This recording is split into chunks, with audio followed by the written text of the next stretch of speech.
Hello guys, welcome to Ira's home cooking. இன்னைக்கு நம்ம வீடியோல பாத்தீங்கன்னா ரொம்பவே டேஸ்டியான அதே அளவுக்கு டெய்லி எல்லா வீட்ல செய்யக்கூடிய ஒரு சாம்பார் ரெசிபி தாங்க.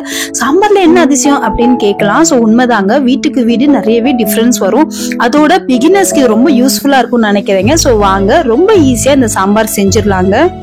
இன்னைக்கு நீங்க பார்க்க போறது பாத்தீங்கன்னா ஒரு முஸ்லிம் வீட்ல செய்யக்கூடிய சாம்பார் தான். சோ நான் டெய்லியும் பண்ற சாம்பார் தான் இன்னைக்கு அப்லோட் பண்ணிருக்கேன். சோ நான் பாத்தீங்கன்னா ஒரு 50 கிராம் அளவுக்கு பருப்பு எடுத்திருப்பேங்க. சோ 2 மீடியம் சைஸ் தக்காளி, 2 பச்சை மிளகா, ஒரு 8 ல இருந்து 10 பல் பூண்டுங்க. அதுல வந்து 1 டீஸ்பூன் அளவுக்கு ஜீரகம், 1/4 டீஸ்பூன் அளவுக்கு மஞ்சள் தூள், அதுல 1 கப் அளவுக்கு தண்ணிங்க. சோ 1 ல இருந்து ஒரு 1.5 கப் அளவுக்கு தண்ணி சேர்த்துக்கோங்க. இதுல 1 டீஸ்பூன் அளவுக்கு எண்ணெய். சோ எல்லாத்தையும் சேர்த்துட்டு நம்ம வேக விட்டுறலாங்க. சோ ஒரு 3 விசில் வர வரைக்கும் நல்லா வேக விட்டுருங்க.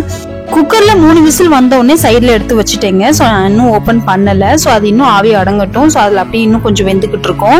இப்போ பார்த்தீங்கன்னா நம்ம தாளிக்கிறதுக்கு 3 டேபிள் ஸ்பூன் அளவுக்கு எண்ணெய்ங்க. ஸோ கொஞ்சோண்டு கருவேப்பிலை, 1 டீஸ்பூன் அளவுக்கு கடுகு, 1/2 டீஸ்பூன் அளவுக்கு ஜீரகம், அதோட பார்த்தீங்கன்னா ஒரு 6 பல் அளவுக்கு பூண்டுங்க. ஸோ அதை நல்லா இடிச்சு நான் சேர்த்துருக்கேன்.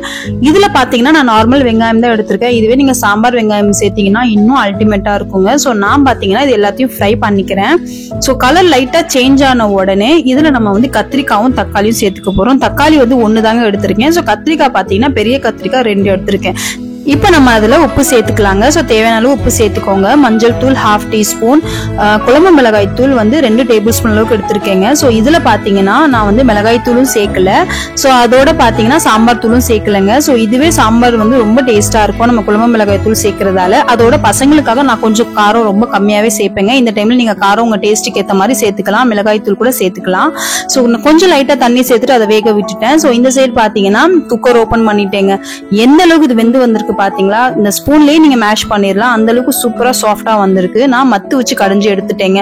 சோ சாம்பார் இந்த சைடு ரெடி ஆயிடுச்சு. இந்த சைடு பாத்தீங்கன்னா சூப்பரா எண்ணெயில வந்து கத்திரிக்காய் மிதந்திருக்கு. நீங்க அந்த தொக்காவே சாப்பிடலாங்க, அவ்வளவு டேஸ்டா இருக்கும்.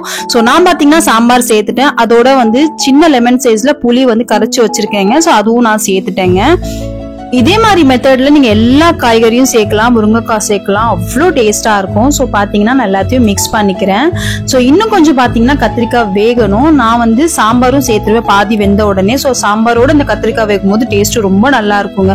ஸோ அவ்வளவுதாங்க, ஒரு கொதி வந்த உடனே இறக்க வேண்டியதான். இதுல நம்ம டேஸ்ட் பார்த்துட்டு உப்பு சேர்த்துக்கலாம்.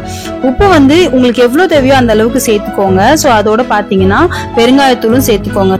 நான் டெய்லியும் சமைக்கிறதால ஒரு அளவா சேர்த்துக்கிட்டேங்க. இது வந்து 1 டீஸ்பூன் அளவு இருக்கும். ஸோ எல்லாத்தையும் சேர்த்துட்டு கொதிக்க விட்டுறலாம். ஸோ நல்ல கொதி வந்து வாசம் வர ஆரம்பிக்குங்க. ஸோ இந்த டைம்ல பாத்தீங்கன்னா நம்ம வந்து கொத்தமல்லியை தூவி விட்டுருவோம். ஸோ இந்த கொத்தமல்லியே வந்து அவ்வளோ டேஸ்ட் கொடுக்கும். சோ இன்னைக்கு சாம்பார் பாத்தீங்களா, பார்க்கும்போது எவ்வளவு சூப்பரா இருக்குல்ல, சாப்பிடும் போதும் அந்த அளவுக்கு எம்மியா இருக்குங்க. சோ எங்க வீட்லயே பாத்தீங்கன்னா 3 விதமா சாம்பார் செய்வோம். சோ அதுல இந்த விதம் பாத்தீங்கன்னா எனக்கு ரொம்ப ஃபேவரட். இன்னைக்கு இந்த சாம்பாரோட நான் காம்பினேஷனா பாத்தீங்கன்னா பிரான்ஸ் ஷாமி கபாப் தாங்க செஞ்சிருக்கேன். சோ தமிழ்ல சொல்லணும்னா இறால் வடை. சோ இந்த ரெசிபியை உங்களுக்கு நெக்ஸ்ட் வீடியோல டீடைலாவே அப்லோட் பண்றேங்க. இன்னைக்கு பாத்தீங்கன்னா சாம்பார் ரெசிபி பிகினர்ஸ்க்கு ரொம்பவே யூஸ்ஃபுல்லா இருந்திருக்கும் நான் நினைக்கிறேங்க. சோ நிறைய பேர் வீட்ல இந்த மாதிரி தான் சாம்பார் செய்றீங்கன்னா எனக்கு மறக்காம கமெண்ட் பண்ணி சொல்லுங்க. இந்த வீடியோ பிடிச்சிருந்தா லைக் பண்ணுங்க, ஷேர் பண்ணுங்க. மறக்காம என்னோட சேனல் பத்தின ஃபீட்பேக்கை எனக்கு கமெண்ட் பண்ணுங்க. சோ இதே மாதிரி ஒரு அருமையான ரெசிபியோட நெக்ஸ்ட் வீடியோல மீட் பண்றேன். சோ அது வரைக்கும் பாய்.